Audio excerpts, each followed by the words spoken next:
¿Qué tal? En este video vamos a hablar acerca de grados de libertad, que es un concepto de la asignatura de cinemática de mecanismos para la primera unidad. Este es nuestro segundo video y continuación del video anterior que ya estuvimos analizando. Y pues bueno, vamos a comenzar definiendo los grados de libertad.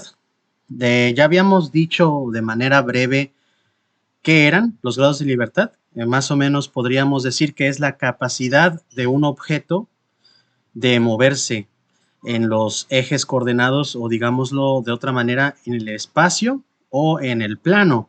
Nosotros que vamos a estar aquí en la asignatura analizando objetos en el plano, vamos a tomar muchas consideraciones como la restricción propia del plano, que involucra no utilizar el eje Z, o sea, impedir de alguna forma que los objetos que estamos moviendo a través del plano solamente pueden desplazarse en X y en y realizar la rotación que le permite el plano, como si los objetos estuvieran como adheridos o pegados al suelo o a la pared donde se está haciendo el análisis y que por su posición o por su forma o por una fuerza que los atrae, es imposible despegarlos de esa base o de esa superficie. Entonces nosotros vamos a definir a los grados de libertad como el número de coordenadas o de entradas que necesito para que se pueda proporcionar una salida predecible. Ahí lo importante o lo interesante es que cuando los cuerpos se conectan, como ya estuvimos hablando un poquito en el video anterior, la cantidad de grados de libertad que tiene cada objeto se va reduciendo de tal manera que eso lo que significa es que cuando yo muevo uno de los cuerpos conectados, los demás también se van a mover o van a sufrir un movimiento, que sería la salida predecible, a causa de una entrada de una entrada o coordenada, como dice ahí, ¿no? También el número de coordenadas independientes que necesito para definir la posición de un objeto igual se considera grados de libertad. Ahora, cuando tengo un conjunto, en este caso un mecanismo, una cadena cinemática, una serie de elementos que están interconectados entre sí mediante juntas, existe una ecuación que le llamamos ecuación de Grubler, que es la que nos ayuda a calcular o a conocer cuáles son la cantidad de grados de libertad de cada uno de los, no de las piezas en sí o de los eslabones por separado, sino de todo el conjunto, o dicho de otra manera, del mecanismo completo. Entonces, cuando hablamos de grados de libertad en el video pasado, nos referíamos como objeto por objeto, ¿no? ¿Cuántos grados de libertad tiene un objeto que se mueve en el espacio? ¿Cuántos grados de libertad tiene un objeto que se mueve en el plano? En el caso de esta fórmula, estamos de alguna forma intuyendo o aseverando que nos estamos refiriendo a un dispositivo que cuenta con múltiples eslabones conectados mediante juntas y que juntos forman un mecanismo. Entonces, la fórmula que estamos viendo ahí es precisamente esa expresión. La movilidad la movilidad es básicamente el número con el que se representan los grados de libertad, ¿no? Podríamos manejarlos como sinónimos en este caso. Entonces, la M representa los grados de libertad y la fórmula es la que vemos ahí, 3 veces el número de eslabones. Ahí se utiliza la letra L para representar a los eslabones debido al nombre en inglés que es link para eslabón. Entonces, de ahí la L. Menos 2 veces la J, que sería el número de juntas del mecanismo, menos 3 veces G, donde G serían los eslabones que están unidos a tierra. Entonces, esa es la ecuación de Grubler general que la planteó esta persona hace ya mucho, mucho tiempo. Sin embargo, pues ha ido modificando poco a poco para pues reducirla a algo más útil para nosotros. De hecho, nosotros las que vamos a utilizar con muchísima más frecuencia serían estas dos. La primera es la más utilizada porque en la gran mayoría de los mecanismos no vamos a tener semijuntas, que son las que explicamos al final del video pasado, sino que vamos a tener juntas completas en la mayoría de los casos. Entonces, al no existir semijuntas, la fórmula que aplicaríamos sería la primera que aparece en esta lámina, ¿no? En esta diapositiva, que dice que la movilidad es igual a 3 veces que multiplica a L-1 menos 2 veces J. Entonces, eso es básicamente una reducción de la fórmula anterior donde decimos que la G es igual a 1 ¿Eso qué quiere decir? Que solamente hay un eslabón de tierra o un eslabón que es rígido o fijo, al cual le llamamos bancada. Entonces, como siempre va a ser uno, entonces, pues 3 por uno siempre va a ser 3. Por lo tanto, podemos agrupar en un solo término al 3L y al 3G o al 3 por uno de la manera que aparece ahí, ¿no? O sea, eso es álgebra. O sea, reducir el 3L menos 3G a 3, que multiplica a L menos G, y después decir que la G es 1, entonces queda L menos 1. Entonces es básicamente la misma fórmula que la anterior. Y en el caso de, bueno, aquí lo que hay que entender, por ejemplo, de dónde sale el 3 y de dónde sale el 2, todo tiene sentido, al menos en este caso. En el caso de los eslabones, el 3 aparece porque cada cuerpo, si estuviera libre, o sea, si no estuvieran conectados entre sí, permitirían en el plano, permitirían 3 movimientos. Uno sería de izquierda a derecha, otro sería de arriba hacia abajo. El primero de ellos fue la X, el segundo fue la Y o la y el giro, ¿sí? O sea, dar vueltas. Esos giros, como ya más adelante vamos a ver, se representan en realidad sobre el eje Z, ¿sí? Son giros sobre Z, por lo tanto, cuando planteemos los vectores asociados a los mecanismos en sí, veremos que se van a seguir planteando con X, Y, Z, aunque estemos trabajando en el plano y aunque hace ratito acabamos justo de comentar que no vamos a estarnos moviendo en Z. Bueno, pues no nos vamos a mover, pero sí vamos a poder girar en torno a Z cuando estamos en el plano.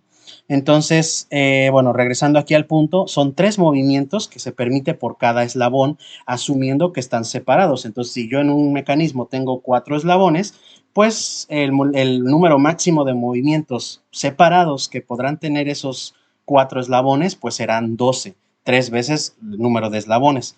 Pero como el mecanismo pues, tiene que estar conectado de alguna forma, pues por supuesto tendrá juntas también. Entonces, al tener juntas, yo le tengo que restar 2 grados de libertad por cada junta que aparezca. Esto hablando de juntas completas. Cuando son semijuntas, como dice ahí la diapositiva, solamente quitan 1 grado de libertad, o sea, las semijuntas quitan 1 grado y las juntas completas quitan 2.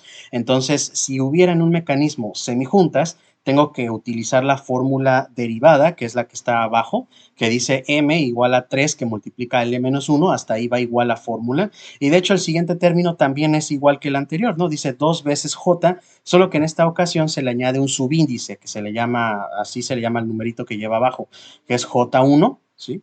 2 veces J1, que J1 vendrían a ser las juntas completas, las que eliminan 2 grados de libertad y solamente permiten 1. Y el J2 serían todas las semijuntas, las que solamente cancelan 1 grado de libertad y por lo tanto permiten 2 grados de libertad. Entonces, ahí tengo que hacer la separación cuando me refiero a sistemas que cuentan con semijuntas. Si hubiera sistemas sin semijuntas y yo utilizo esta fórmula, el resultado final va a ser que el término J2 va a ser 0, por lo tanto se cancelaría y te quedaría exactamente la misma fórmula que arriba, ¿no? O sea, donde dice 3 por L menos 1 menos 2 veces J. Entonces, te quedaría la misma fórmula, asumiendo que no hay semijuntas. Y vamos a ver entonces nuestro primer ejemplo de un mecanismo muy sencillo, que de hecho es el que vamos a desarrollar más adelante también en software, ¿sí? O sea, vamos a utilizar programas de cómputo para hacer los cálculos que necesito para calcular la cinemática de este mecanismo. Entonces aquí lo que estamos viendo es algo que llamaremos más adelante mecanismo de 4 barras. Ese nombre es bien importante porque resulta que una gran cantidad, digamos la mayoría de los mecanismos que se utilizan en cualquier tipo de maquinaria, en cualquier tipo de dispositivo humano, casi siempre, en todos los casos, vendrá, o sea, hablando de cadenas cinemáticas cerradas, casi siempre va a ser un mecanismo de 4 barras, ¿sí? Por eso tiene motivos. Uno de los principales es que el mecanismo de 4 barras es el más sencillo que existe de todos los mecanismos. O sea, si yo quiero plantear el mecanismo más simple o más sencillo que hay, pues tendría yo que hacer uno de 4 barras, similar al que estamos viendo aquí. Nosotros podemos, vamos a decirlo de esta manera, jugar con las dimensiones de las barras que aparecen de colores y la base que aparece ahí marcada en negro y es color blanca. Podemos ahora sí que jugar o modificar las posiciones de dichos elementos para producir movimientos diferentes de salida, pero al final de cuentas el mecanismo mantiene las características básicas de la ecuación de Grubler, que es el número de eslabones, el número de juntas y, bueno, el número de semijuntas si las tuviera, que en este caso vamos a ver que no es así, que solamente tenemos juntas completas. Entonces, aquí el mecanismo está dibujado de manera muy sencilla, de tal manera que identificamos a cada eslabón de un color diferente, ¿no? Ya si nosotros hacemos un diagrama con no tanta precisión, pues entonces tendremos que señalar cuál eslabón es cada cual, ¿no? Entonces, cada color representa un eslabón diferente, incluyendo la parte blanca, que es la base. Nunca hay que olvidar que los mecanismos siempre tienen que estar sujetos en algo, ¿no? De hecho, por eso los dos círculos de la parte inferior aparecen color negro. Eso quiere decir que están fijos en el elemento que no se mueve, ¿no? Entonces, pensemos que hay una base como en forma de escalón blanca que no se mueve y está rígida, ¿sí? Y que es como una especie de base para las otras tres barras que aparecen arriba de colores, ¿no? Muy bien, entonces, dicho eso, los círculos entonces serían juntas. Las juntas, en este caso, como son circulares, o bueno, se representan con un círculo, vendrían a ser juntas de tipo revoluta, según su movimiento, ¿sí? De juntas de tipo revoluta y por supuesto son juntas completas, ¿no? La diferencia entre las que son color negro y las que son blancas, bueno, las negras ya dijimos que son fijas a la referencia, a la bancada, al eslabón que está en la parte de abajo color blanco, y los de arriba, que son círculos blancos, se refieren a juntas revolutas, o sea, juntas de giro, que no están fijadas a algo, ¿no? Como tal. O sea, dicho de otra manera, no están conectadas al eslabón blanco, ¿sí?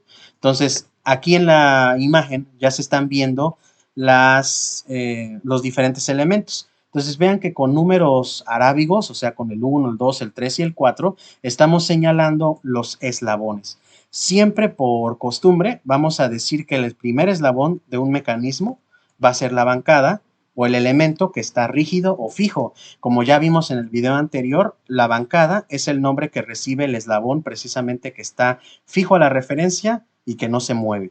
Entonces, esa siempre va a ser la bancada, nuestro primer eslabón. De ahí, bueno, vamos a contar de izquierda a derecha la pieza color amarilla, ¿sí? Vamos a colocarle el número 2. A partir de aquí los números ya pueden variar. Por ejemplo, yo pude haber dicho que esta pieza color café quizá sea la número 2, que esta sea la 4 y que esta sea la 3, pero pues por orden de lo que ya tenemos en la diapositiva, vamos a decir que esta es la número 2, la manivela, ¿sí? Una vez que ya le di un número asignado a cada uno de los eslabones, ahí sí ya no voy a poder variarlo después. Y eso va a ser bien importante a la hora de calcular, por ejemplo, la parte ya matemática con vectores y hacer operaciones. Que todo lo que esté asociado al eslabón amarillo sea el número 2. ¿Sale? Es una manivela, ¿por qué? Porque está fijo en un punto a la bancada. De hecho, eso es lo que vamos a decir ahorita, es la definición de manivela que vimos en el video anterior. Tiene una junta a tierra, que sería esta de aquí abajo, la que está marcada como 1R, que sería con numeración también, pero con números romanos, para diferenciar de la otra numeración, y que permite dar vueltas completas. Se ha dicho de otra manera, el eslabón amarillo, ¿no? Que yo aquí no lo tengo animado, pero imaginemos esto, que de esa posición en la que está aproximadamente 45 grados respecto a la horizontal, puede dar vueltas, ya sea en contra o a favor de las manecillas del reloj, ¿no? En el sentido que ustedes mejor lo visualicen, pero el punto es que da vueltas, ¿no? O sea, es capaz de dar vueltas respecto a qué eje, al del 1R, ¿no? Al de este círculo color negro, ¿sí? Porque ahí es donde está fijo en la bancada, ¿sí? Ahí es donde no se puede mover. Por lo tanto, pues el punto blanco que está arriba, que está marcado como en 2R, aquí, pues va a girar haciendo un círculo completo, ¿no? En esta parte de aquí arriba, ¿sí? Entonces, ese movimiento en forma circular de 360 grados, o sea, que permite dar vueltas enteras, le llamamos al eslabón que permite ese tipo de movimiento, le llamamos manivela, ¿sí? Entonces, esto es una manivela. La barra que está aquí arriba en color rojizo, ajá, le vamos a asignar el número 3, ¿sí? El eslabón número 3. Y este eslabón se diferencia de la manivela porque no está sujeto a la bancada en ningún lugar, porque tiene aquí la junta 2R, ajá, que es la que está aquí, y la 3R, que es la que está acá. Sin embargo, ninguna de esas dos juntas es negrita, ¿sí? Eso quiere decir que no están fijas en la bancada ninguna de las dos. Por lo tanto, el movimiento que va a presentar esta biela no nada más va a ser, digamos, circular o va a moverse así como cambiar su ángulo de posición, sino también su posición en en el plano. Recordemos que esto es está como que pegado a, a una base o a una pared, digámoslo así. Eh, Va también a sufrir modificaciones, ¿sí? O sea, su ubicación espacial y su orientación, las dos van a sufrir modificaciones. Y eso desde el principio del video anterior vimos que se refiere a un movimiento que llamamos complejo, aquel que combina un cambio de dirección, que sería la parte de la rotación, y que también tiene un cambio de la posición, que sería la traslación. Entonces, las bielas por defecto tienen esas dos características. No están fijas a la bancada en ningún punto de su longitud de la barra y tienen movimiento complejo. Entonces, la biela va a cumplir esa acción de tener movimiento complejo y aparte no estar fija en la bancada. Y de ahí pasamos a la pieza color café, con la número 4, que le llamamos balancín. El balancín y la manivela son dos tipos de eslabón muy parecidos entre sí. Cumplen al menos las mismas características funcionales, pero su única diferencia es de que, los balancines no van a ser capaces de dar vueltas completas, ¿sí? En el caso de la manivela ya habíamos dicho, ¿no? Que aquí este punto 2R a lo mejor va a dar vueltas así, en forma circular, pero el 3R, que es el que estaría moviéndose debido a que el 4R pues, se encuentra fijo, el 3R solamente va a ser un movimiento de ir y regresar, sí, de forma circular, pero no completando los 360 grados para dar la vuelta entera, sino solamente un arco de circunferencia, o sea, una parte del círculo. Esa sería la acción del balancín. Y ahora, ¿cómo saber a ciencia cierta si va a dar o no vueltas completas? Ahorita, para efectos de esta unidad, nosotros vamos a decir lo siguiente. Se compara visualmente las longitudes de cada uno de los eslabones que están presentes en el mecanismo. Digámoslo de esta manera, que el eslabón número 4 y el eslabón número 3 pues son relativamente grandes en comparación del eslabón número 2. ¿Sí? Entonces, el eslabón número 2, al ser pequeñito, es muy posible que sea capaz de dar vueltas completas, a diferencia del número 4, que es más largo. Entonces, básicamente la regla así visual dice eso. Si el eslabón es muy largo en comparación, o es grande o del mismo tamaño en comparación de los demás eslabones, entonces lo más probable es que no dé vueltas completas y viceversa. Si el eslabón es pequeñito en comparación de los demás eslabones del mecanismo que se mueven, entonces lo más probable es que sí dé vueltas completas, ¿sí? Lo cual podría pasar o no, pero en la gran mayoría de los casos se va a cumplir esta regla visual. Más adelante, en la siguiente unidad, veremos que existen reglas matemáticas que nos van a permitir saber si un eslabón es manivela o es balancín, ya en términos de matemáticas y ya no en algo como visual o nada más de fijarnos, ¿no?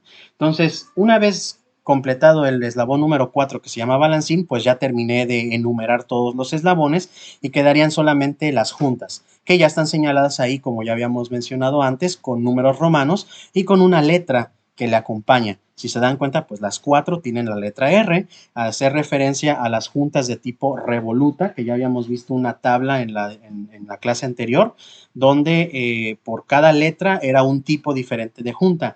En el plano solamente se van a presentar de toda esa lista de tipos de juntas, solamente se van a presentar dos principalmente, que sería la R, que es la revoluta, y la P, que es la prismática. En el caso de este ejemplo, el número 1, no vamos a tener ni un solo eslabón que sea de tipo prismático, porque no hay ninguna pieza de las que estamos viendo aquí que se mueven, que se deslice respecto a otra, solamente giran.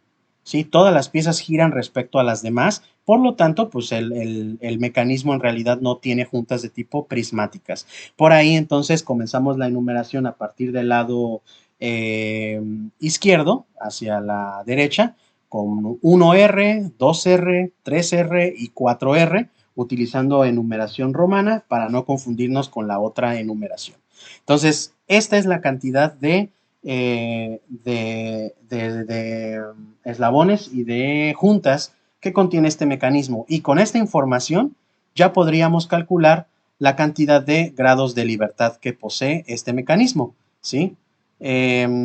Aquí vale la pena, por ejemplo, que hagamos uso de la fórmula, ¿no? O sea, tenemos la fórmula, vamos a utilizar, pues, si no hay semijuntas, vamos a utilizar esta fórmula de aquí, la que dice 3 por L menos 1 menos 2 veces J, ¿no? Entonces, notemos que la cantidad de eslabones es 4, entonces L es igual a 4, y la cantidad de juntas también serían 4 por la notación en romanos, ¿no?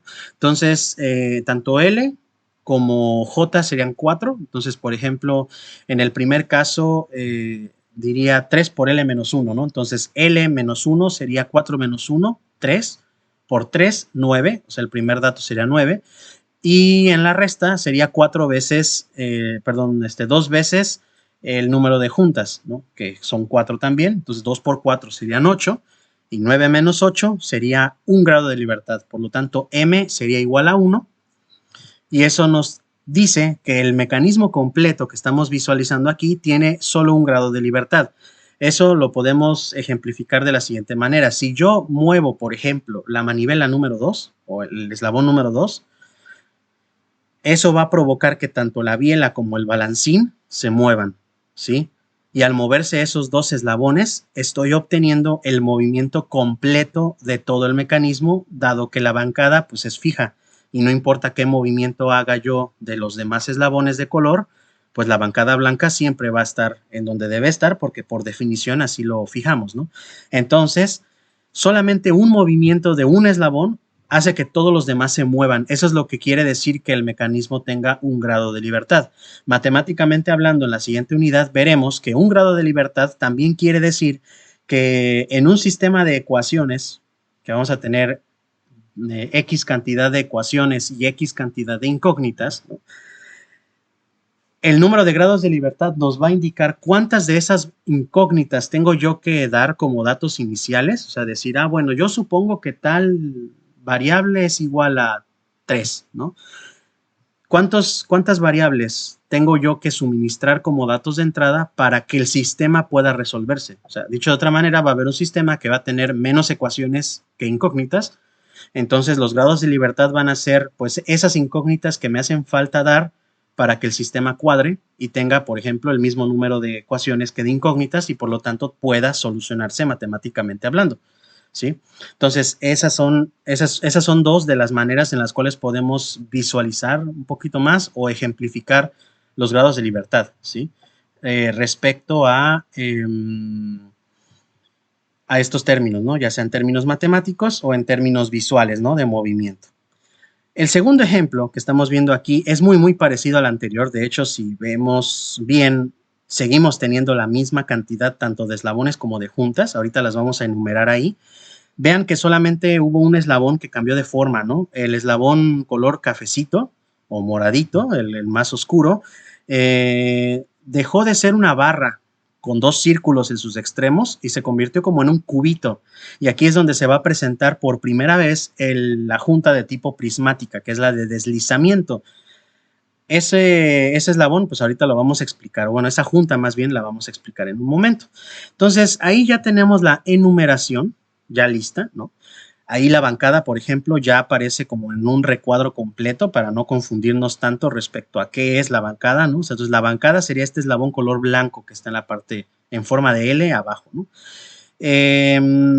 Igual, la enumeramos siempre como en el número 1. Eso es algo igual bien importante. No es como obligatorio en realidad, pero sí es una muy buena costumbre decir que la bancada es el primer eslabón para no olvidarnos de señalarla, porque a veces sucede que enumerando cuerpos es muy fácil ver los cuerpos que se mueven, pero los que no se mueven tendemos a olvidarlos. Entonces siempre decimos que la bancada es el primero para no olvidarnos de ella. Entonces, ya señalamos a la bancada como el número 1, la manivela sigue siendo el número 2, que sería el eslabón color amarillo, que es exactamente el mismo que el de ejemplo 1, ¿no? Y de hecho la biela, pues también se parece, ¿no? Resultó ser un poquito más larga que la anterior, pero es muy, muy parecido el eslabón, ¿no? Entonces, tanto el eslabón 2 manivela y el eslabón 3 biela son relativamente iguales o muy similares a los del ejercicio anterior. Y donde ya tenemos un cambio es en el eslabón café, ¿no? El eslabón café, que ya dijimos que cambió de forma y cambió de tipos de juntas, sobre todo, ¿no? Porque de hecho ahí, como ya podemos ver, hay una P que aparece, ¿no? Que no había aparecido hasta ahora, habían sido puras juntas tipo R o revolutas. En este caso ya tenemos una P o prismática. Y en el nombre del eslabón, porque por ejemplo aquí el 4 anterior era un balancín, si no mal recuerdo, y en este caso ya se le llama corredera, ¿no? Entonces, corredera quiere decir que es un eslabón que básicamente también hace lo mismo que el balancín en términos de ir y venir, ¿no? De hacer un vaivén, pero ese vaivén ya no es rotacional como en el caso del balancín, sino es un vaivén o sea, es una oscilación de tipo traslacional, ¿sí? O sea, va y viene, pero es un deslizamiento, ya no es una rotación respecto a un eje, ¿sí? O sea, aquí ya no hay una rotación, aquí ya es nada más un deslizamiento de izquierda a derecha, en este caso muy particular. Entonces, a eso se le llama corredera, ¿sí? Entonces, por eso cambió de nombre hasta cierto punto. Y las juntas se comportaron muy, muy parecido a las del ejercicio anterior, al menos las primeras tres, que son la 1R, la 2R y la 3R, que son las conexiones que hay, por ejemplo, en el caso de la 1R, las conexiones que hay entre la bancada y la manivela, en el caso del 2R, la conexión que hay entre la biela y la manivela, y en el caso del 3R, la conexión que hay entre la biela y la corredera. ¿Sí? Sin embargo, la última junta, la número 4, pues esa ya es prismática y ahí lo que estamos señalando, si se dan cuenta, ya no hay como un círculo donde colocar la junta. Entonces ahí lo que estamos haciendo es colocando la enumeración 4P en el lugar donde sucede el dicho deslizamiento, ¿no? Entonces, ahí donde se encuentra la señalización del 4P es la superficie en la cual la corredera se desliza respecto a la bancada y esa por sí misma ya es una junta. Entonces, eso es algo bien importante porque, por ejemplo, la definición de eslabón decía que un eslabón, para poderse considerar tal, debe tener dos nodos, ¿no? Y, por ejemplo, uno podría pensar que este cubito, pues nada más tiene un círculo, porque antes en el video anterior habíamos dicho, pues es bien fácil saber cuántos nodos tiene un eslabón contando los círculos, ¿no? O los barrenos o los hoyitos, ¿no? Que tiene. Sin embargo, pues este cubito de aquí, el que está marcado como 4 corredera, pues solamente tiene un barreno, ¿no? Solamente tiene un huequito y eso nos podría llevar a la confusión de decir que la corredera en realidad no es un eslabón porque nada más tiene un nodo y la definición oficial decía que debía tener al menos dos. Sin embargo, aquí el otro nodo sería la superficie en donde se desliza respecto a la bancada. Ese sería entonces nuestro segundo nodo y en el caso de este ejercicio sería la junta número 4 de tipo prismática. Si hacemos la cuenta de eslabones y de juntas, vamos a contar que también tiene 4 eslabones y también tiene 4 juntas. O sea que el cálculo matemático es exactamente el mismo que el del ejemplo 1 y por lo tanto la cantidad de grados de libertad que vamos a obtener de este ejercicio igual será 1. M igual a 1 debido a que L es igual a 4 y J es igual a 4. Entonces, si desarrollamos la ecuación de Grubler como ya la vimos en las diapositivas anteriores, vamos a llegar a que M es igual a 1. Aquí tenemos un ejemplo que lo van a realizar ustedes para sus apuntes. Afortunadamente ya están enumerados los eslabones. Lo que nos hace falta enumerar de manera más puntual, que al menos aquí sí ya están señaladas la gran mayoría de ellas, serían las juntas, ¿sí? Ahí hay una nota, dice no hay juntas rodantes ni deslizantes, o sea, semijuntas en este eslabonamiento. Eso quiere decir que vamos a utilizar la misma versión de la ecuación de Grubler que en los ejercicios anteriores. Entonces, vamos a tener la fórmula original, que sería m igual a 3, que multiplica a L menos 1, menos 2 veces J. Esa sería la ecuación. Y hay que considerar al menos dos cosas. Primero, que hay una junta completa deslizante, que estamos visualizando aquí en el eslabón número 8 que están señalando, que hay que ponerle nombre, o sea, ustedes sabrán respecto a los dos ejercicios anteriores qué nombre debe recibir este cubito que se desliza, ¿no? Se dan cuenta aquí ya es como de forma en diagonal, ya no es como exactamente de izquierda a derecha, pero eso en realidad no va a modificar de manera alguna nuestro cálculo matemático. Entonces podemos asignarle el nombre que lleva, ¿no? Todos los demás eslabones también, fíjense que aquí hay en el cuerpo número 5 o el eslabón número 5, es una especie de triángulo. Aquí tenemos un eslabón, si lo numeráramos según el número de nodos, este eslabón, el número 5, sería un eslabón ternario, que recordemos que cuando yo les pregunto a ustedes, digan qué número, qué tipo de eslabón es, no me refiero al número de nodos, que ya vimos anteriormente, sino me refiero al tipo de eslabón según el movimiento. Ahí, según el movimiento, son los que ya vimos antes: biela, manivela, corredera, bancada y balancín. Esos serían los 5 diferentes tipos de eslabón según su movimiento. Entonces aquí su actividad será colocarle a cada uno de estos eslabones, ¿no? Por ejemplo, hay uno que ya está dicho, ¿no? Que por ejemplo dice el eslabón 1 es bancada. Ese ya está dicho y no cambiaría. Entonces, ahora sería el número 2, ¿qué tipo de eslabón es? El número 3, ¿qué tipo de eslabón es? El 4, ¿qué tipo de eslabón es? Y así hasta el 8, que pues este mecanismo ya tiene todos los eslabones bien contados, y lo que nos hace falta contar serían las juntas, que por ejemplo aquí hay una. Vamos a empezar por aquí nada más a darles como una idea de qué podemos hacer. Ahí abajo hay una que no está coloreada en color negro como en mis demás ejercicios o los ejercicios anteriores, pero involucra lo mismo. Tiene este símbolo que es como una especie de cuadradito, o bueno, trapecio que tiene ahí, con rayitas, ¿no? En diagonal, lo cual indica que son puntos o juntas que están fijos a lo que llamamos bancada. Ahí la pregunta, por ejemplo, sería, bueno, si ahí dice bancada 3 veces o 4 veces, ¿no? O sea, dice eslabón 1 bancada en la parte de abajo, y luego también hay otra acá, y luego aquí arriba dice otra vez, y luego acá dice de nuevo. Eso quiere decir que cuenta 4 veces, y la respuesta a esa pregunta sería no, no cuenta 4 veces, porque todos esos elementos que dicen bancada en realidad se refieren al mismo cuerpo interconectado.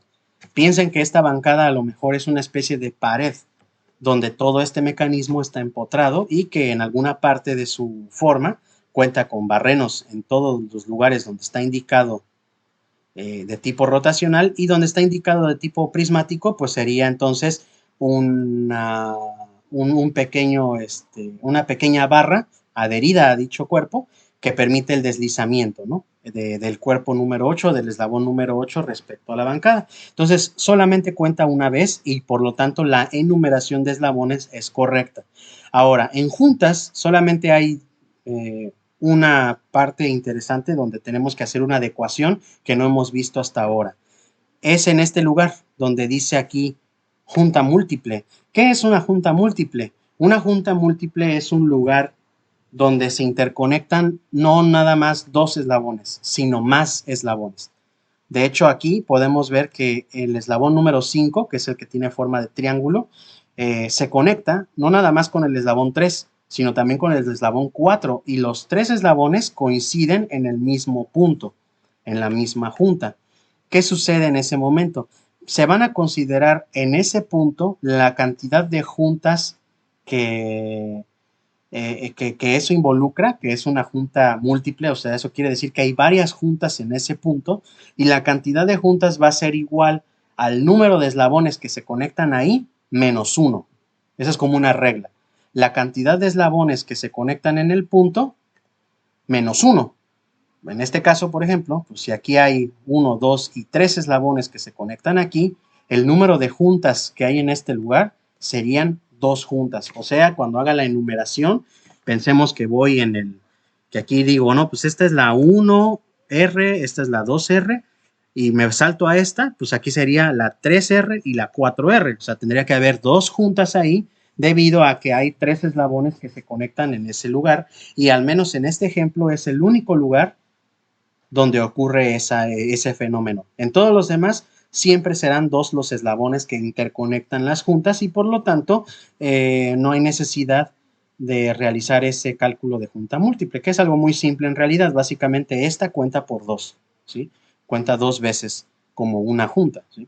Entonces, este es un ejemplo que ustedes tienen que resolver. Tienen que indicarme el número de eslabón, perdón, la cantidad el nombre de los eslabones, o sea, están ya numerados, cómo se llaman cada uno de estos eslabones. Puede haber varios del mismo, del único que no puede haber varios sería de la bancada. La bancada es única nada más, pero podría pasar que haya dos manivelas, que haya dos bielas, que haya dos correderas, etcétera, ¿no? Eso sí se puede presentar.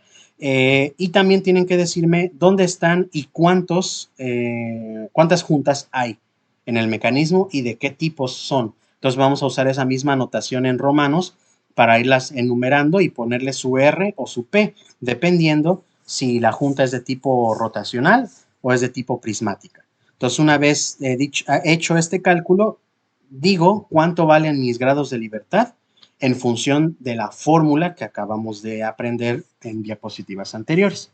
Entonces, ese sería el ejemplo 3. Y este sería el ejemplo 4, donde aquí, por primera vez, además de haber una junta múltiple que se resuelve de la misma manera que ya explicamos anteriormente, tenemos por fin una semijunta. Entonces, la conexión que hay entre la bancada, que es el eslabón 1, y este cuerpo en forma de leva, vamos a llamarle así, no es una junta completa, sino algo que llamamos semijunta, o sea que por primera vez vamos a utilizar la versión de la ecuación de Grubler, me voy a regresar tantito, que dice que la M es igual a 3 veces la L menos 1, menos 2 veces J1, menos J2. Entonces, en ese ejercicio último vamos a utilizar ya esta fórmula y esta J1 van a ser los números de junta que ya conocemos, que ya hemos estado resolviendo, que aquí no están enumeradas, pero que sí las podemos reconocer por cada uno de los lugares donde hay círculos, a recordar esto que es junta múltiple, y esta será nuestra única J2 de todo el mecanismo.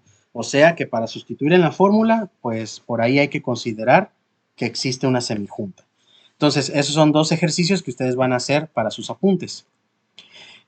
Vamos a hablar acerca de otro tema que se llama paradojas en la ecuación de Grubler. Resulta que la fórmula de Grubler, las fórmulas que hemos estado viendo, son útiles para la mayoría de los casos, sin embargo, tienen defectos, o bueno, hay mecanismos en los cuales falla la ecuación de Grubler, y un ejemplo lo estamos viendo aquí en la diapositiva, que es precisamente dos mecanismos que tienen la misma cantidad de tanto de eslabones como de juntas, y que por lo tanto, pues cuando hagas la ecuación de Grubler, su movilidad dará exactamente la misma, ¿sí? Que va a ser 0. O sea, el hecho de que a un mecanismo le salga 0 grados de libertad quiere decir que no se puede mover, ¿sí? O sea, que es un mecanismo rígido que ya, de hecho ya no lo consideraríamos mecanismo, lo consideraríamos estructura. Entonces, una estructura es aquella que su cantidad de grados de libertad es igual a 0. Si por algún motivo nos diera menos de 0, o sea, nos diera un número negativo, es una estructura que llamaremos precargada.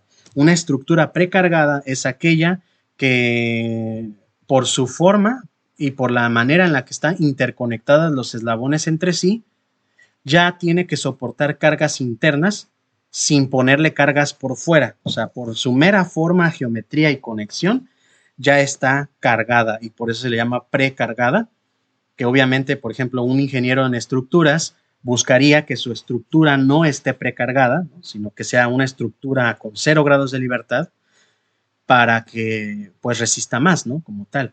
Entonces, aquí en la ecuación de Grubler, si la realizamos, yo la voy a hacer aquí mentalmente. Por ejemplo, sé que en este eslabón, por ejemplo, en este mecanismo, perdón, tenemos una bancada, es 1, tenemos este eslabón en forma triangular, 2, y tenemos 3 barras que están medio verticales la mayoría, entonces serían otras 3, teníamos un total de 5 eslabones. Y juntas, pues tenemos las 3 del triángulo, ahí van 3, y tenemos las 3 de la base, que serían 6. Entonces, si yo hago la cuenta de grados de libertad, por ejemplo, sería 5 menos 1, la cantidad de eslabones, ¿no? Que son 5 menos 1, 4, por 3, serían 12. Y en el caso de las juntas son 6 por 2, son 12 también. Entonces 12 menos 12 sería 0. Por lo tanto, este mecanismo de la izquierda es una estructura y no se puede mover. Y si la construimos físicamente y la conectan así como está, se van a dar cuenta que efectivamente no se puede mover. Ahora hay un problema. la que está del lado derecho también tiene 6 eslabones, y 5 eslabones, perdón, y también tiene 6 juntas. Por tanto, pues, si yo hago la cuenta de grados de libertad, también me va a dar 0 grados. Por lo tanto, debería ser una estructura. ¿Y qué creen? Que pues, la estructura que está del lado derecho, sí se puede mover. ¿Sí? ¿A qué se debe esto? Pues a la longitud y la posición en la que están colocadas las 3 barras que están inclinadas a la misma, al mismo ángulo, ¿no? O sea, básicamente, si yo tuviera este mismo mecanismo que está aquí en la parte de la izquierda, ¿no?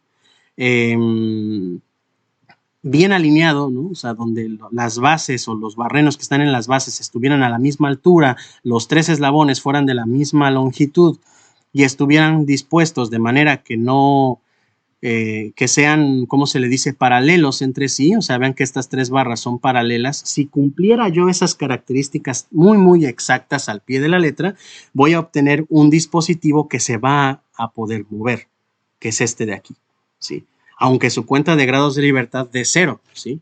Entonces, también puede pasar lo contrario, ¿no? Que tenga yo un mecanismo que dé que la movilidad es 1 o 2 o más, y lo construyo y resulta que por la forma física que tiene no se mueve para nada. Entonces, a eso le llamamos paradoja en la ecuación de Grubler, a todas esas posibilidades de mecanismos, vamos a decirlo, singulares, que por las propiedades mecánicas o de tamaños que tienen, pues no se mueven, aunque la cuenta de grados de libertad me diga otra cosa, y viceversa. Que si la cuenta de grados de libertad me dice no se mueve, pues que por la forma que tienen, sí se mueva, como es el caso del que estamos viendo ahí en el ejemplo.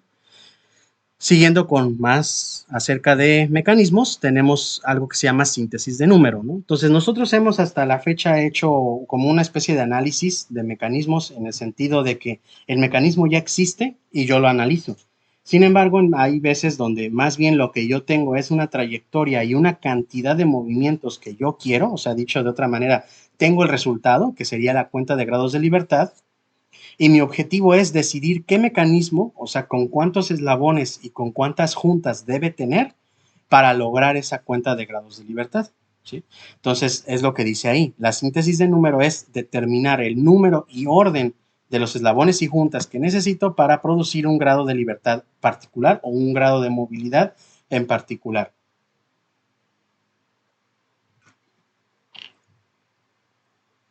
Ya habíamos visto en el video anterior los tipos de eslabones según la cantidad de nodos, y esto va a ser bien importante para entrar en materia de las ecuaciones que vamos a ver aquí más adelante. Lo vamos a llevar un poquito más rápido porque de mi interés es más la parte anterior que ya vimos de grados de libertad, que es lo que nos va a ayudar más para la siguiente unidad. Y aquí vamos a ver una especie de introducción nada más a lo que sería la síntesis de número, porque al final de cuentas nosotros en esta asignatura vamos a hacer análisis, no síntesis. Entonces, pues obviamente es más importante lo primero, pero vale la pena de todas formas mencionar todos estos conceptos para que los tengamos en cuenta y sepamos que existe todo esto, ¿no? Entonces dice aquí que pues un eslabón que tiene 2 nodos es binario, uno que tiene 3 es ternario, uno que tiene 4 es cuaternario, uno que tiene 5 es pentagonal, 6 hexagonal, etcétera, ¿no? Entonces, aquí hay un enunciado que digamos es un axioma o es algo que, una afirmación, digamos, ¿no? Y vamos a proceder a demostrarla de forma matemática, ¿no? La afirmación dice lo siguiente: si todas las juntas son completas, entonces un número impar de grados de libertad requiere un número par de eslabones y viceversa. ¿Esto qué quiere decir? Que si yo quiero un mecanismo que tenga un grado de libertad, por ejemplo, pues el 1 es impar. Entonces, el número de eslabones que dicho mecanismo debe tener para que para que mi mecanismo tenga un grado va a ser siempre un número par, o sea, el 2, el 4, el 6. O sea, no voy a poder tener, por ejemplo, un mecanismo con un grado de libertad y que al mismo tiempo tenga 5 eslabones, porque los dos números serían impares y por lo tanto eso viola este principio que estamos escribiendo aquí. Y lo contrario también sería real, ¿no? O sea, ahí dice y viceversa. Eso quiere decir que un número par de grados de libertad va a necesitar un número impar de eslabones. O sea, si yo quiero un mecanismo que tenga 2 grados de libertad, voy a necesitar un eslabonamiento que tenga un número impar, o sea, 1, 3, 5, 7, ¿no? O sea, el que yo decida, pero impar, ¿no? Entonces, lo que vamos a hacer es sustituir en la ecuación de Grubler, ¿sí? Que es la que está aquí abajito escrita, ¿no? Como m igual a 3 por L menos 1 menos 2 veces J, sustituir la L y la J por números, bueno, y la M por números pares e impares, ¿sí? Más bien la M y la L, ¿sí? La M y la L. Y lo que vamos a hacer después es despejar la J, de tal manera de que podamos ver, pues, qué resultado podríamos obtener de esa J, ¿no? Entonces va a suceder que en algunos casos nos va a dar J fracción, lo cual es imposible porque no podemos tener la mitad de una junta, o sea, o tenemos una o dos o tres, no podemos tener, por ejemplo, 3.2 juntas, ¿no? O hay una, o bueno, o hay tres o hay cuatro, ¿no? No puedes estar como en medio de esos dos números. Entonces, cuando nos ocurra eso, que hay una fracción, pues vamos a decir que esa combinación de par, impar, impar, par, o par, par, o impar, impar, pues no es posible. Y si pasa lo contrario, que el número que nos produzca la J pueda ser un número que no es fracción, o sea, dicho de otra manera, un número entero, entonces ahí vamos a decir que esa combinación sí es posible, ¿no? Entonces comenzamos con despejar la ecuación de Grubler, que nos queda lo que está ahí abajo, igual a J igual a 3 medios de L menos 1 menos M medios, ¿sí? Entonces fíjense que ahí ya las fracciones están apareciendo, entonces solamente va a haber combinaciones muy específicas que van a hacer desaparecer esas fracciones, ¿sí? Básicamente eso es lo que estamos buscando. Noten que, por ejemplo, cualquier número entero que sea par se puede escribir como 2n o 2m, y cualquier número impar se puede escribir como 2m menos 1 y como 2n menos 1. Dice, donde n y m son dos enteros, son números enteros positivos, ¿sí? Entonces eso por definición es la manera en la cual nosotros podemos representar a un número tanto par como impar por naturaleza o por excelencia, ¿sí? Entonces, cada que veamos un 2n solito, será un número par, sí, par. Y cuando veamos 2m menos 1 o 2n menos 1, nos referimos a un número impar. Entonces, vamos a comenzar con las posibilidades. Hay 4 posibilidades. La primera de ellas, vamos a pensar dos números pares, o sea, par y par, ¿sí? Par, par. O sea, que el número de grados de libertad sea par y el número de eslabones sea par. Entonces, si hacemos la sustitución del 2m y del 2n, como dice ahí, obtenemos la siguiente fórmula, ¿sí? Que j es igual a 3 veces la n menos m menos 3 medios. Entonces, no importa cuánto valgan n y m, ¿sí? O sea, los números que yo quiera, enteros, por supuesto, porque n y m son números enteros cualquiera, o números más bien naturales, vamos a pensarlo así, porque pues los grados de libertad no pueden ser, o no deberían ser negativos y los eslabones menos. Siempre le voy a tener que restar 3 medios. O sea, 3 medios es 1.5, es un valor decimal. Entonces, independientemente de lo que me dé esta resta de 3n menos m, cuando yo le reste 3 medios, se va a convertir todo en fracción automáticamente. Por lo tanto, esta sería una combinación no válida, ¿no? O sea, que yo tenga un número de grados de libertad par y un número de un número de eslabones par, pues sería imposible, dado esta fórmula que está apareciendo aquí para calcular las juntas, ¿sí? Vamos a probar con dos números impares, o sea, sustituyendo a la m mayúscula, que es la movilidad, por 2m menos 1, y al número de eslabones lo estamos sustituyendo por 2n menos 1. O sea, son dos números impares diferentes entre sí. Entonces, haciendo la misma sustitución en la fórmula despejada de las juntas que ya habíamos visto en la diapositiva anterior, nos va a quedar esta expresión, 3n menos m menos 5 medios, que es casi lo mismo que la fórmula anterior, solamente cambió el número 5, ¿no? O sea, que antes era un 3 y ahora es un 5. Entonces, pues 5 medios sería 2.5. Entonces, 2.5, pues no, para nada es un número entero. Por lo tanto, cuando yo haga esta resta, me va a dar siempre una fracción. Y al ser una fracción, también es una forma inválida de combinar los grados de libertad y el número de eslabones. O sea, no puedo tener que sean los dos impares. Probaremos con la siguiente combinación, que sería pues probar que sea impar el número de grados de libertad y par el número de eslabones, que es de hecho la que más se va a presentar, ¿no? Porque la gran mayoría de las veces voy a querer que mis grados de libertad sean 1, ¿sí? Y pues el 1 es impar, por lo tanto esta es la más usada, ¿no? La combinación más usada, m impar y l par. Entonces, si yo sustituyo en la misma ecuación anterior, de la diapositiva anterior, voy a obtener 3n menos m menos 1. Y como podemos ver, aquí ya no hay fracción, ¿sí? Desapareció la fracción. Entonces, al desaparecer la fracción, ¿sí? Ya no va a pasarnos que como la n y la m son enteras, pues ya no nos va a pasar que esta fórmula se nos vaya a un número decimal, por lo tanto va a ser entera, y al ser entero es posible, porque j tiene que ser entero. Entonces, esa combinación sí se puede hacer. Y la combinación contraria a la anterior sería par-impar, o sea, que los grados de libertad sean pares y que el número de eslabones sean los impares. Entonces, sustituimos y nos va a dar esto, ¿no? 3n menos m menos 3. Por lo tanto, esta combinación también es posible de lograr. Entonces, ya está comprobado que es necesario un número par de eslabones para generar un número impar de grados de libertad y viceversa. Entonces, dice ahí, para mecanismos con un grado de libertad, solo podemos considerar combinaciones de números pares de eslabones, que serían el 2, el 4, el 6, el 8, etc. Ahora, ¿cuánta es la mínima cantidad de eslabones que necesito tener en un mecanismo para que pueda ser considerado tal y que efectivamente tenga un grado de libertad? Y es lo que vamos a ver a continuación, en algo que llamamos la ecuación de eslabonamiento.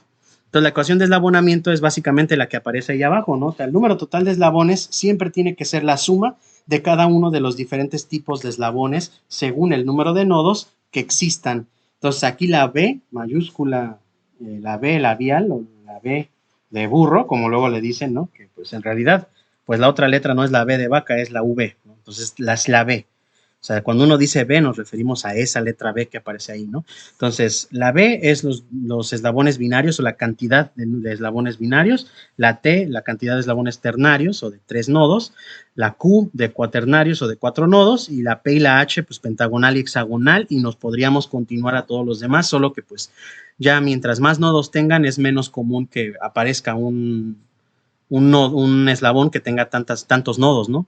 De hecho, pues casi nunca sucede. O sea, en el caso de, por ejemplo, lo convencional sería pues, los binarios, que son los que han aparecido casi siempre en todos los ejercicios que hemos visto hasta ahora, los ternarios, que por ahí sí hay algunos, y quizá los cuaternarios, pero a partir de ahí en adelante ya los demás son completamente, o sea, no se utilizan tanto, porque hacen muy complejo el mecanismo y a veces ese movimiento que realiza este mecanismo tan complejo lo pudiste haber hecho con uno más sencillo, y eso es a lo que vamos a ir precisamente nosotros al final de este desarrollo matemático.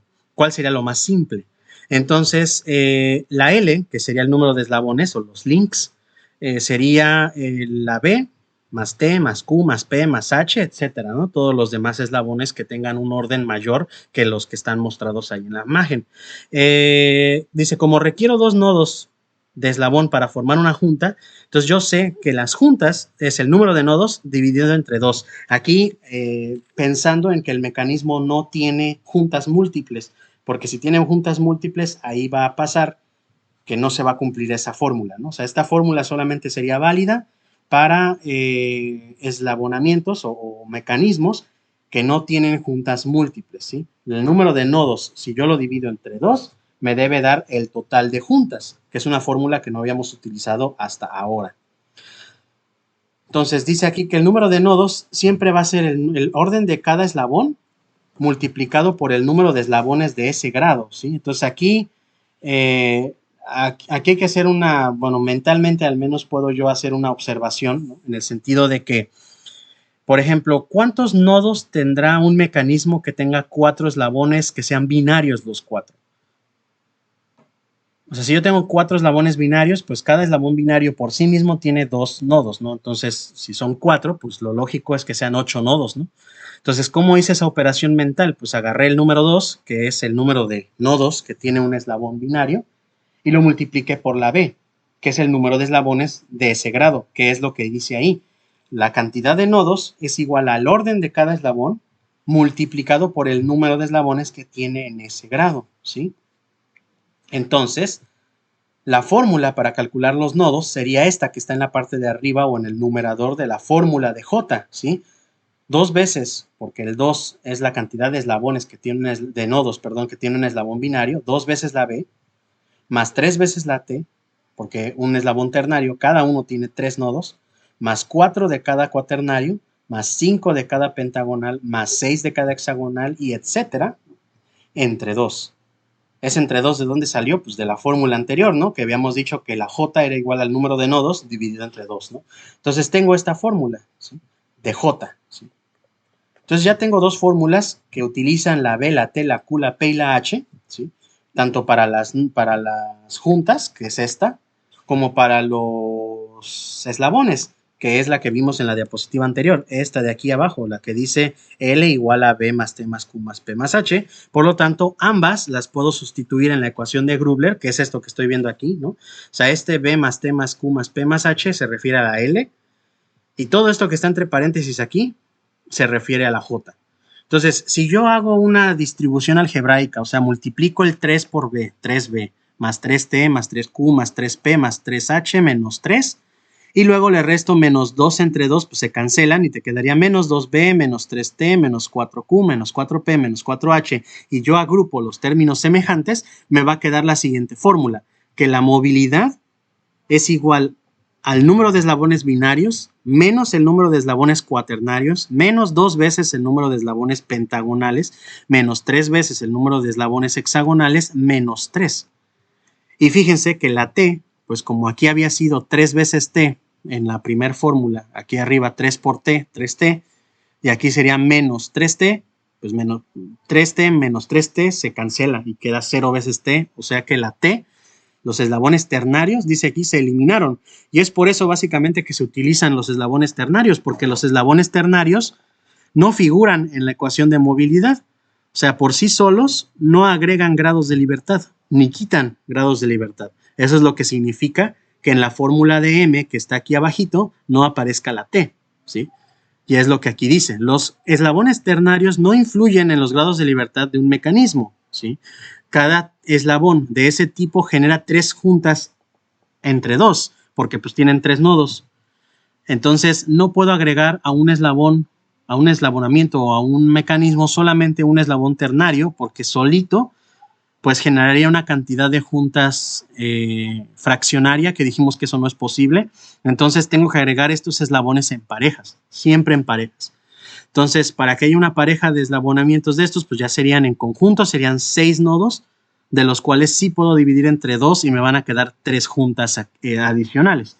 Entonces, dice aquí que para determinar todas las posibles combinaciones de eslabones necesito combinar la ecuación de Grubler despejada para juntas, que esa ya la teníamos antes, ¿no? Con la que utilizamos para demostrar el enunciado que ya habíamos visto anteriormente,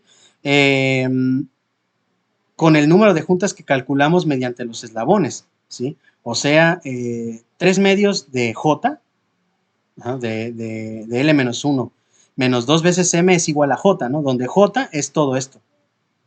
Ajá. Entonces, de esta fórmula que estamos viendo aquí, que es la ecuación de Grubler despejada para J o despejada para juntas, ¿sí?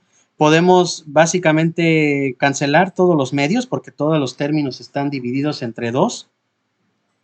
Y luego, pues simplificar los términos semejantes. Por ejemplo, bueno, hacer las multiplicaciones. Por ejemplo, aquí el 3 por L-1 sería 3L-3 menos M, porque la M quedaría solita al cancelar los medios. Y pues en el lado derecho, pues ya nada más quedaría el numerador de toda esta fracción, ¿no? Sería el 2T más 3T más 4Q más 5P más 6H. Y dice ahí, hay que sustituir de forma parcial. Esto es una, ¿cómo se le llama? Un artilugio matemático, donde en vez de sustituir la L completa, vamos a decirlo así, una sustitución normal que sería, bueno, yo sé que la L vale B más T más Q más P y más H, o sea, ya lo sé, ¿no? En vez de sustituir todas las 3 veces de la instancia de L, puedo separarlas, ¿no? De tal manera que tenga 2 veces L más L, que sería lo mismo, básicamente, que el 3L, ¿no?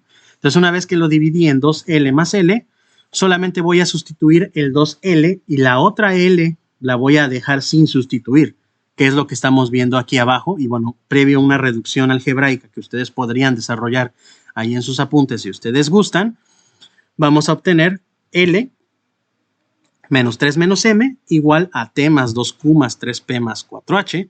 Entonces, esta fórmula es la que vamos a reducir, porque por ejemplo aquí la M, como dijimos, nosotros normalmente vamos a querer mecanismos de un grado de libertad, entonces vamos a cambiar esa m por 1, ¿sí? Que es lo que vamos a ver aquí adelante.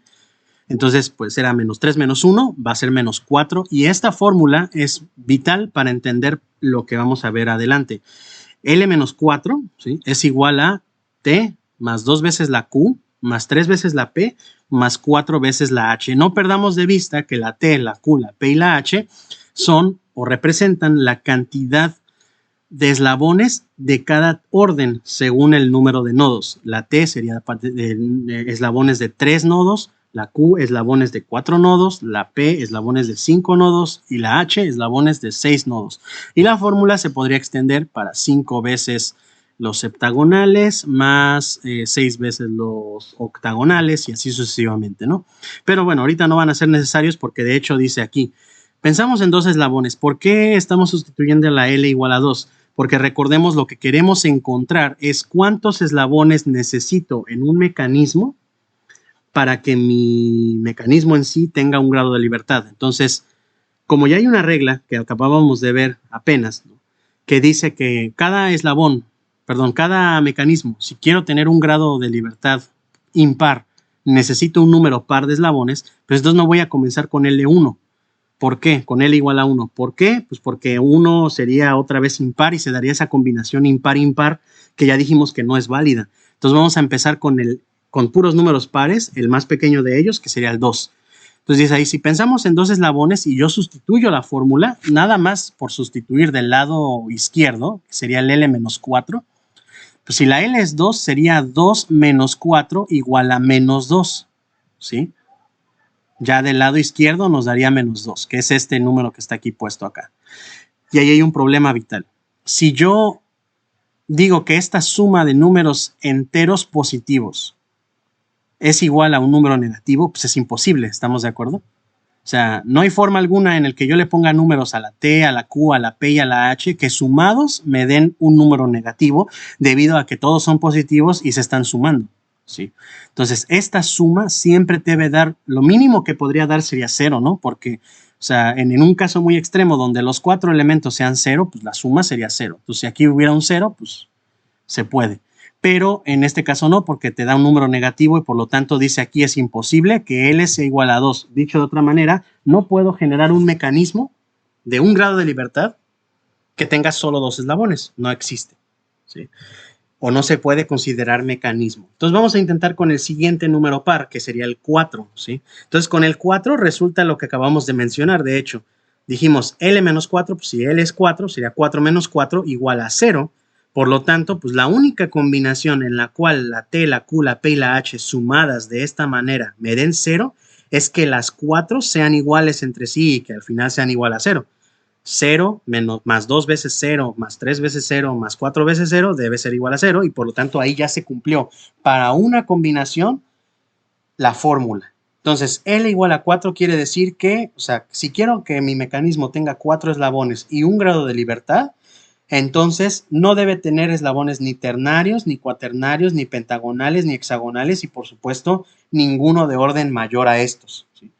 ¿Eso qué quiere decir? Que si debe tener 4 eslabones, pues los 4 eslabones tienen que ser binarios, porque los binarios, si se dan cuenta, son los únicos que no aparecen en esta expresión, los de 2 nodos, o sea, los más sencillos. Entonces, dicho de otra manera, pues si yo de esta combinación digo, bueno, pues si los T, la Q, la P y la H son 0 todos, entonces en la fórmula de nodos original, de eslabones original que decía que la B era igual a B, la L, perdón, era igual a B más T más Q más P más H y todos los términos son 0 menos la B, pues por lo tanto la B es igual a L.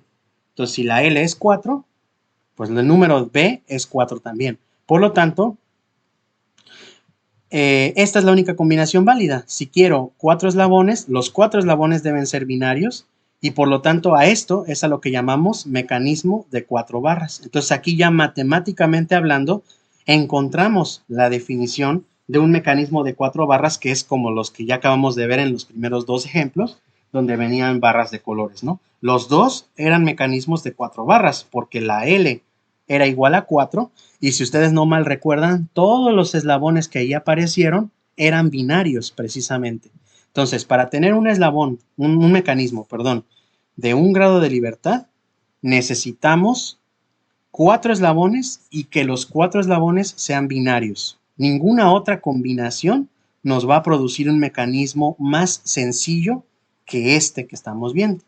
Entonces vamos a ver aquí un pequeño video de, por ejemplo, un mecanismo de 4 barras en acción. Entonces ahí está. Este es un mecanismo de 4 barras y podemos ahí visualmente identificar cuál barra es cuál en nuestra clasificación. Por ejemplo, vamos a ponerle play de nuevo y vean que hay un eslabón que da vueltas completas y que está fijo en la bancada en un punto aquí, ¿no? O sea, este pedacito pequeñito, esta barrita binaria que está aquí, sería una manivela, ¿sale? Entonces, vean la parte de arriba de la pinza, está sujeta en este punto y acá, y ninguno de los dos puntos, ni este ni este, están fijos a la bancada. Los dos se mueven. Vamos a ir otra vez a ver el video. Los dos se mueven. Y si se dan cuenta, esta barra completa, ¿no?, de la parte de arriba de la pinza, tiene un movimiento complejo porque se está moviendo en el espacio, y al mismo tiempo está cambiando de orientación, ¿sí? Por lo tanto, es una biela, ¿sale? Entonces ahí ya tenemos nuestra manivela y nuestra biela. Y este otro eslabón de la parte de abajo de la pinza está sujeta en este punto de aquí abajo, pero no gira vueltas completas, solamente hace un movimiento de arco de circunferencia, pero de va y ven, ¿no? Entonces, esto de aquí abajo se convierte en un balancín y la bancada es la parte o la tabla negra que está atrás y que está sujetando a todo el mecanismo. Entonces, ahí lo que obtenemos es un mecanismo de 4 barras y las 4 barras serían barras binarias. Entonces, una vez dicho esto, vamos a terminar el video en esta diapositiva y más adelante vamos a ver cómo un mecanismo de 4 barras se puede manipular matemáticamente para obtener información útil de él en términos matemáticos de posición, velocidad y aceleración, lo que llamamos cinemática de un mecanismo, que es nuestro tema de la unidad número 2. Con esto terminaríamos la primera unidad entonces, y eso sería todo por este video. Muchas gracias por verlo.